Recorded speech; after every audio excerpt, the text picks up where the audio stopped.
বলিউডের ঝলমলে আলোয় প্রেম যেমন দ্রুত জন্ম নেয়, তেমনি কখনো কখনো তা কর্পূরের মতো উবে যায়।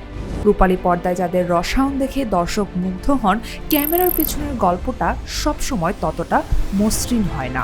তীব্র নজরদারি, গুঞ্জন, বিশ্বাসভঙ্গের অভিযোগ কিংবা ক্যারিয়ারের টানাপোড়েন সব মিলিয়ে বলিউডের বহু প্রেমী শেষ পর্যন্ত রূপ নিয়েছে এক একটি নাটকীয় বিচ্ছেদে।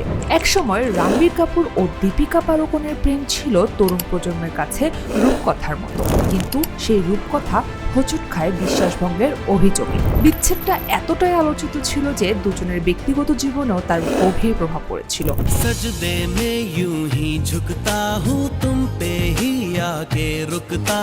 তবে সময়ের সঙ্গে সঙ্গে তারা নিজেদের সামলে নিয়েছেন, খুঁজে পেয়েছেন নতুন জীবনসঙ্গী। একসময় জনপ্রিয় এই জুটির বিচ্ছেদ হয়েছিল বিশ্বাসভঙ্গের অভিযোগে।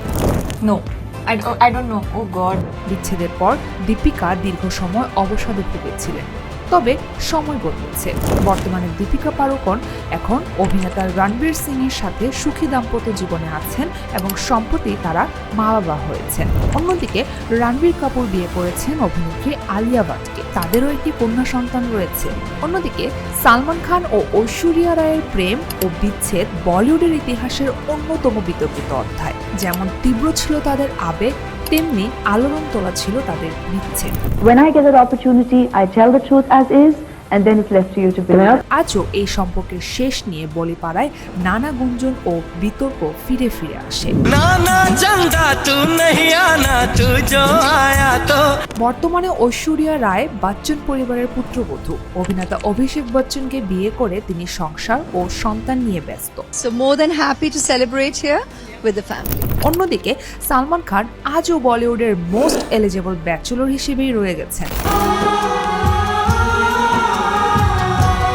পর্দার বাইরে তাদের এখন আর কোনো যোগাযোগ নেই বললেই চলে। শাহিদ কাপুর ও কারিনা কাপুরের গল্পটা একটু অন্যরকম। যখন তারা জাবুইমের ছবির শুটিং করছিলেন, ঠিক তখনই ভাঙনের সুর বাজে তাদের ব্যক্তিগত জীবনে। मैं छोड़ने वाली नहीं हूँ, कोई डाउट मत रखना दिल में, सीखनी हूँ मैं भटिंडा की। পর্দায় গীত আর আদিত্যের প্রেম অমলিন থেকে গেলেও বাস্তবে তারা আলাদা হয়ে যান। এক অদ্ভুত নস্টালজিয়া নিয়ে সিনেমাটি আজও সেই বিচ্ছেদের সাক্ষী হয়ে দাঁড়িয়ে আছে। नमस्कार, यहाँ के बहुत अच्छा लग रहा है।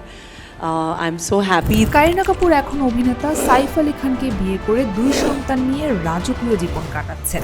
অন্যদিকে শাহিদ কাপুর দিল্লির মেয়ে মীরা রাজপুতকে বিয়ে করে থিতু হয়েছেন। পারিবারিক অমত অনেক সময় প্রেমের সমাধি রচনা করে। আদিত্য রায় কাপুর ও শ্রদ্ধা কাপুরের বিচ্ছেদের পেছনেও শোনা যায় শ্রদ্ধার বাবা শক্তি কাপুরের আপত্তির কথা। যদিও তারা প্রকাশ্যে মুখ খোলেননি, তবে পারিবারিক বাধার গুঞ্জন আজও শুনতে পাওয়া যায়।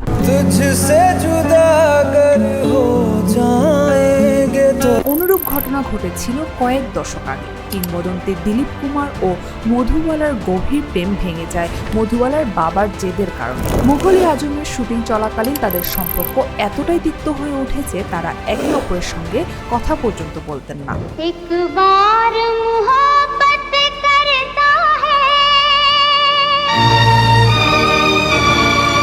পুরনো দিনের কথা বললে অমিতাভ বচ্চন বা রেখার নাম আসবেই। সিলসিলা ছবির সেটে তাদের রসায়ন তুঙ্গে থাকলেও শেষ পর্যন্ত অমিতাভ ফিরে যান তার পরিবারের কাছে।